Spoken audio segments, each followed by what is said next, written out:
Yo, what's going on, guys? It's your boy, Atypical Security Guard. I just finished up the first week of the Echelon Protective Services Training Academy.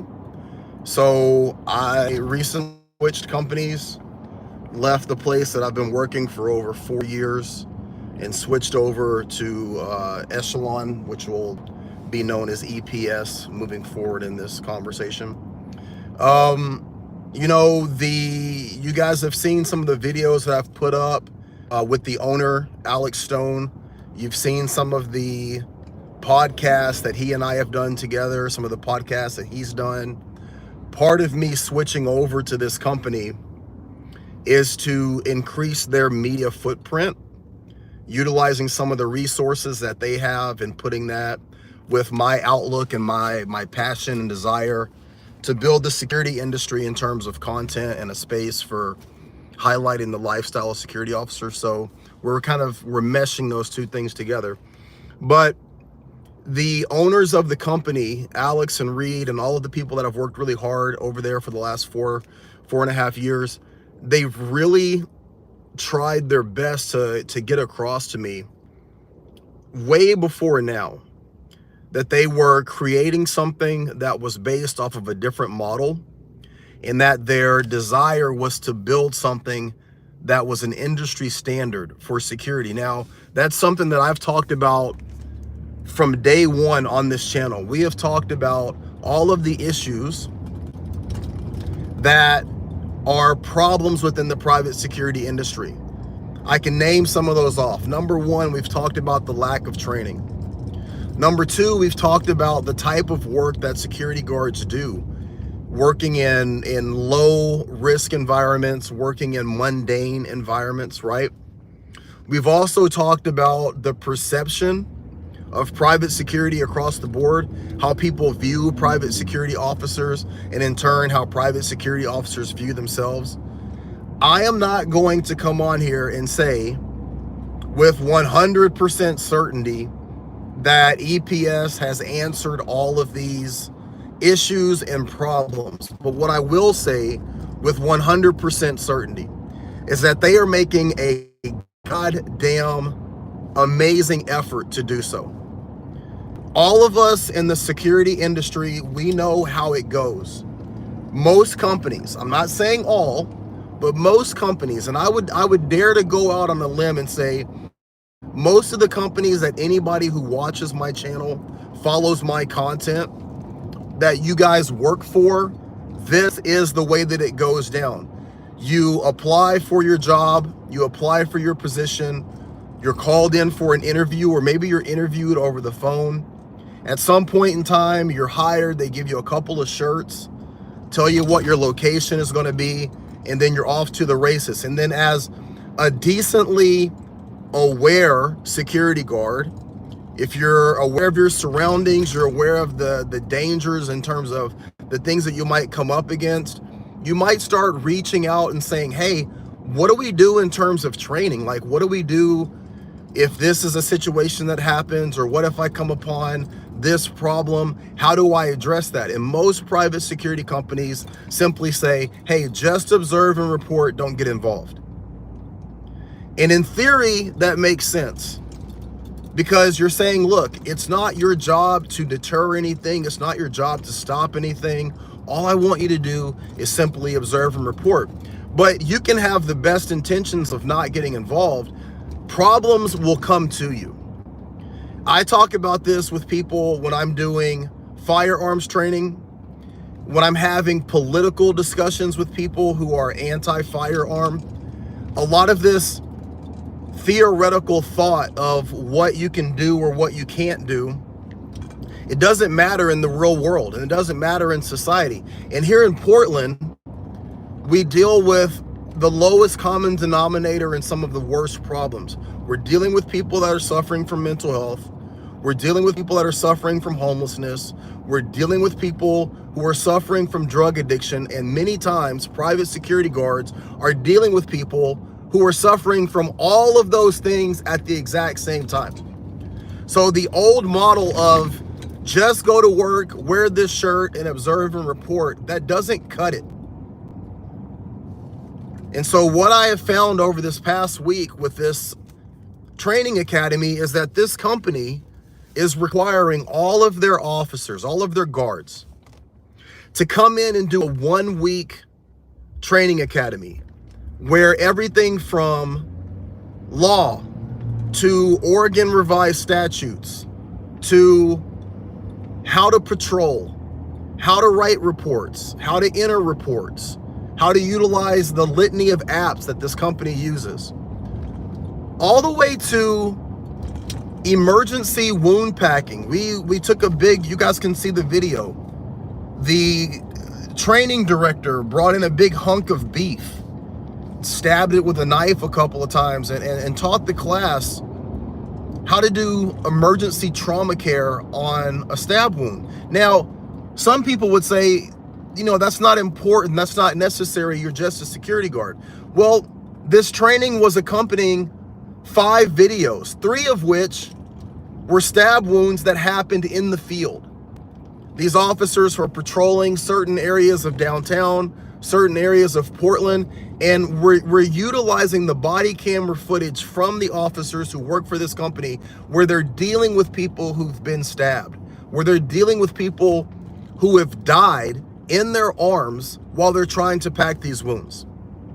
We're watching videos where officers are responding to people who've been shot downtown. They're the first people on the scene, the first people to render aid. Private security guards in 2024 are not the same private security guards in 1968. We're not the same people that were working malls in 1996. We're not the people that they made movies like Paul Blart about in the early 2000s. Private security in 2024 is being tasked with doing more and more legitimate deterrence work and response work. The likelihood that you're going to be there when something happens is very, very high. And so it was interesting, and it was, I don't want to say comforting, but it was awesome to see a company that's putting the time behind training the officers, not just to be successful, but to be safe. Today we did defensive tactics work at the end. There's so much that we did. I really need to go back and decompress it. I'm going to be making a kind of a documentary to kind of show what we did. We did geography in terms of like understanding how to get from one part of town to the other, the same way you would do in a police academy. We did lots of scenarios where you're dealing with someone who's in crisis, they produce a weapon. I mean, you guys kind of get the idea of what you would do in that situation. Today, we did defensive tactics with one of our instructors who is a former Bellator fighter, a man who was trained with some very, very famous heavyweight fighters. It was awesome. And what really stuck out the most to me more than anything else is that this is not the standard for private security, and it should be. It's not to gas up the company that I'm working for. It's not to make them out to be anything more than what they are. It's just that it's unfortunate that at the state level, this type of training is not being instituted. Most security guards are going through 20, 40 hours tops and then doing a yearly refresher. It's shameful that this type of training is not being put forth at the state level. But then what's worse than that is that the companies at the individual corporate level, they're not doing it for their guards. Because at the end of the day, guys, we're talking about safety. The safety of the officers to be able to respond to whatever happens around them. But more so than that, the better you can equip your guards with knowledge and information, the less likely it is that they're going to do something that's going to create a problem that's going to ultimately lead to liability. The best thing you can do as a company owner, the best thing that you can do as a CEO, the best thing that you can do as a supervisor to make sure that you're any more difficult than it has to be, or that there's any potential for there to be great liability that comes on your company or security as a whole, is to get involved and train your officers. So, man, it was awesome. It was draining. It was a lot of information. It was almost like drinking through a fire hose. But, you know, it was so good, man. Handcuffing, defensive tactics, law, de-escalation,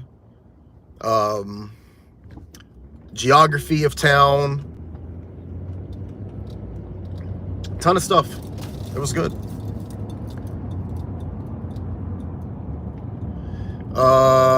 Let me see if I can read some of these comments here. Someone said that he heard that the Fred Meyer stores are parting ways with security. Yeah, I'm not surprised. I'm not surprised. You know, the thing about private security in Portland, it's a double-edged sword, because these companies that are here, they need security. But the cost of having adequate coverage and having knowledgeable officers, it's gone up every year that I've been here. The going rate for an armed security guard at that level is anywhere from $25 to $40 an hour. Some companies are paying upwards of $50 an hour to have armed security. That's at some of the hospitals. And the reality is that it's just a dangerous area. But at some point in time, you know, the security model maybe is kind of pricing itself out, because I've said this often, I've said this before, right? You can't validate what doesn't happen. And so a good security team, a good security officer, a good security company, you're not going to have a lot of incidents. You're not going to have use of force incidents. You're not going to have, you know, officer involved shootings. You're not going to have a lot of problems, because if you have a well-equipped, well-trained, well-staffed company, they deter a lot of problems that never happen. But you can't quantify something that doesn't happen. So what ends up happening is that the company goes, we're paying all this money to this security company, we've got guards here, but nothing ever happens. They don't make the leap that the reason why nothing is happening is because you have that security company there, or because you have those knowledgeable guards. And the company goes, well, shit, we could save X amount of hundreds of thousands of dollars or X amount of millions of dollars per year. We'll just get rid of security. And the second they take security out, someone gets robbed, someone gets stabbed, or someone gets killed. I've seen it happen time and time again for a specific company that I was involved in. The idea from up above, the people that don't work here in Portland, they don't work at that ground level of seeing what we see every day. They're just reading a spreadsheet, they're tracking numbers, and they're just running numbers. It's not real to them until something bad happens. Then all of a sudden they're scrambling and trying to get security back in there. But that doesn't surprise me. It doesn't surprise me at all. Someone asked if I was holding my phone. I'm not holding my phone, dude. I'm driving. Lord. Someone says the company that you're going to is a good fit for you. More hands up and room to grow. More hands-on and room to go. Yeah, hands-on is not important to me. I'm not an aggressive person. I don't look for action. The reason why I switched to this company is because I get to do media creation as part of my job. I get to do podcasts. I get to do content creation.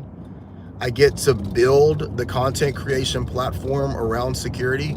And I've spent 4 years being the face of a security guard centered platform. It's not about me, guys. I wanted to elevate the platform and the channel, but I want to highlight the guards. Every conversation that we have on this channel, I always bring it back to two things: how people see private security and how private security guards see themselves. Let me repeat that. Every single video that I make, for the most part, I'm making a generalization.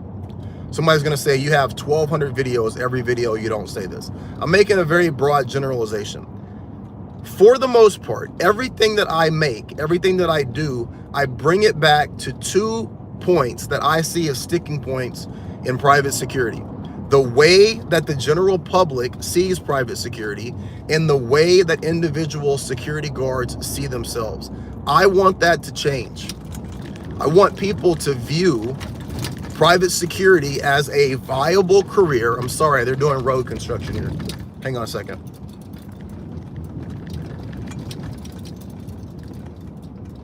I want people to see private security as a viable career, no different than any other first responder. And I want security guards to know that you don't have to be a police officer. You don't have to work for a sheriff's department. You don't have to be a corrections officer. There's value in being a security guard. Yes, you can make 6 figures working as a security guard. Yes, you can feel good about what you do working as a security guard. Yes, you can have great impact in your community working as a security guard. And moving forward in 2024 and going forward into 2025, I want to highlight the other security guards that are out there that are doing great shit. I want to highlight the guys who are taking care of themselves and getting in shape. I want to highlight the people that are doing jujitsu. I want to highlight the people that are badass shooting firearms. I want to highlight those people, because the more people that are out there that see private security guards doing dope shit, making good money, and making an impact, the more that we can change the narrative around what we do and the narrative around who we are. And when I say who we are, I mean all of us, not me. All of you guys. I want to build this shit up for all of us. And moving to this company is going to help me do that. It's going to help us do that. All right. I am going to check your comments. Hang on a second. Man, they've got these streets all tore up. I got some really cool content to show you guys. I'm going to be working on it over the next couple of days. So, hey, this company that I'm working for, it's 1 week of classroom academy training. That included handcuffing, defensive tactics, law, revised statutes, de-escalation, geography, patrolling techniques, all of the apps for paperwork. And then next week, it's 1 week, 44 hours of field training. That's hitting all of the different areas that they do security, working with an FTO, just like you would be doing if you were in law enforcement. Out on the street, guys, patrolling, hitting sites, walking in the Old Town district, walking in the Lloyd district. Like, it's cool. It's crazy. It's so different from what I've been doing. And the company that I'm working for is called Echelon Private Security, EPS. Okay, Echelon. Let me check these real quick. I'm just pulled into my driveway. And someone says, do they work in Chicago? No, currently we're in Oregon. I believe that we are also in New Mexico, California, and we'll be starting a offshoot in Texas, I believe. A lot of big things coming, a lot of changes. All right, guys, looking forward to reading your comments, hearing what you guys have to say. Does your company offer training? Does your company invest in you? One of the things that this company does, guys, if you are attending a jiu-jitsu school, they will pay a portion of your training. They'll pay a portion of your monthly fees to take jiu-jitsu. At a reputable school, if you go X amount of time, they're doing a great thing by helping to offset the cost to make sure that officers are getting in that work. Why are they doing that? Because the more comfortable and confident you are in defending yourself, the less likely you're going to be to escalate situations. On top of that, if you find yourself in a situation, the more likely you're going to be able to handle yourself and feel more comfortable in that hands-on environment. When you're more comfortable and you're more confident, you're less likely to pull that firearm.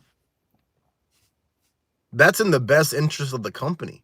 That's in the best interest of the company. It's in the best interest of the security industry. It's for damn sure in the best interest of the guard. It's in the best interest of the person that's making a bad choice. It's in the best interest of your client, everybody. Okay. The Art of Combat says, I'm in-house retail security. Spot, what's the difference between private security jobs, and do you think they're better? In-house retail security Spot, what's the difference between private security jobs, and do you think they're better? Retail security is really good. It teaches you how to observe people from a distance who don't think that you're watching them. You get a chance to really learn about people in terms of their habits of shoplifting, concealment, things like that.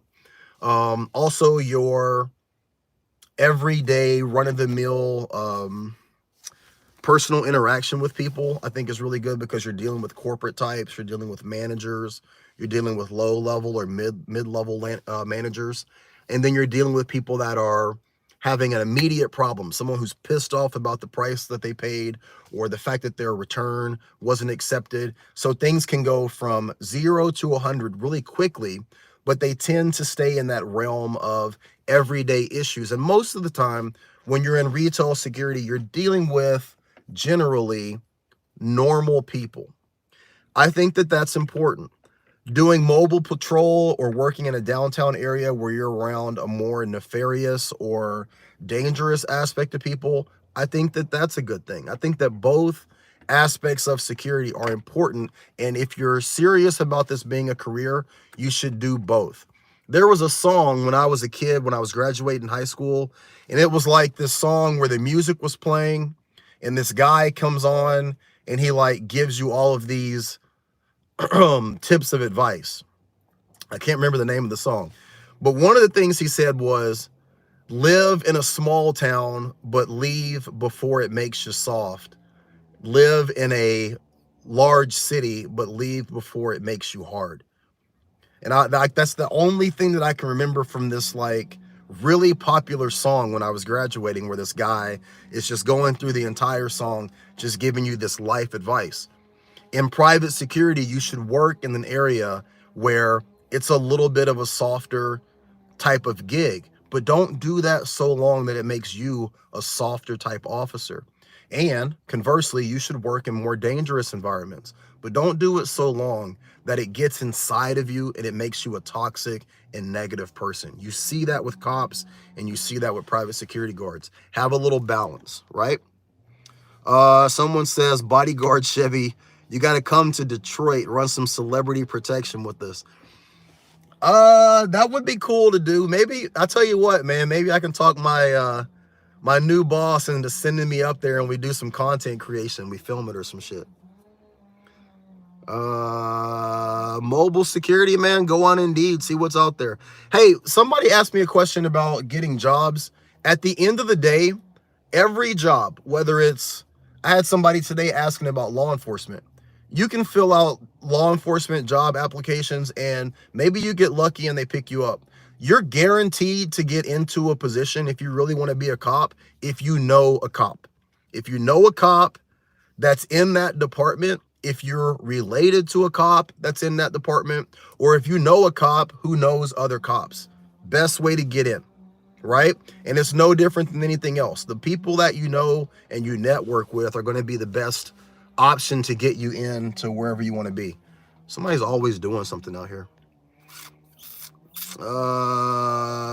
Someone says, will you be keeping your same schedule to spend time with your wife and family? My schedule is much more beneficial to my family time.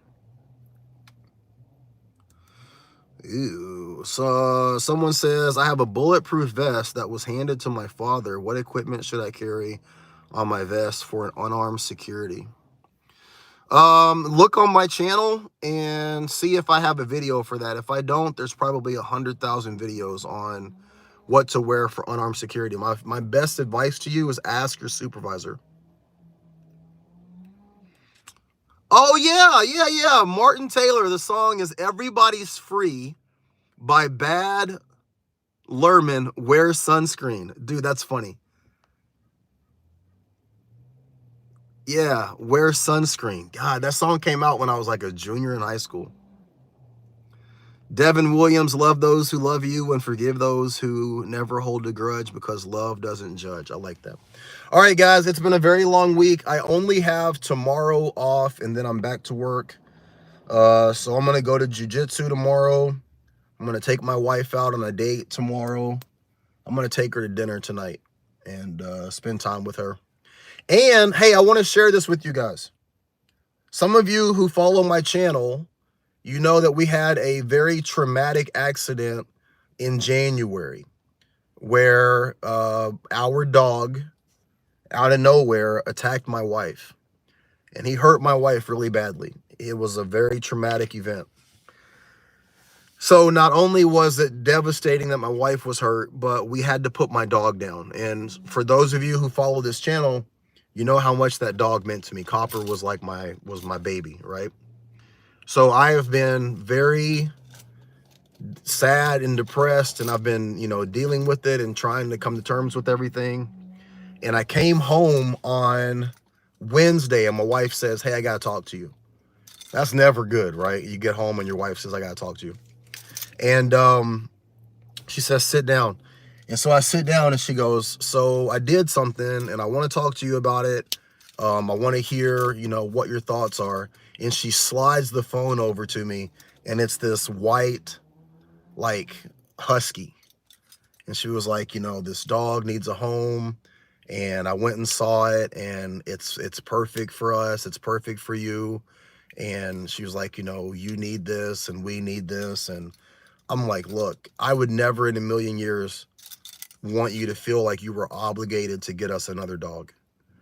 You're not, And she's like, "No, like, I want to do this, and I want this for you. I want this for us." And she's like, "I went and met the dog, and the dog is great." So I told her it's completely up to her. It's her thing. She has gone to see that dog a couple of times. She's also gone to see this other dog. But the point is, at some point in time, your boy is going to be getting another dog, I think. And so, yeah, that'll be nice to have another animal in the family. So we'll see how that goes out. But I just wanted to share that with you guys. That was a piece of interesting and surprising news. All right. All right. Have you ever heard of Dale Brown from Detroit Security? Yes, I've heard of Dale Brown. Yes. All right, guys, I'm going to go ahead and get out of here. Y'all have a great night. Be safe. Be great.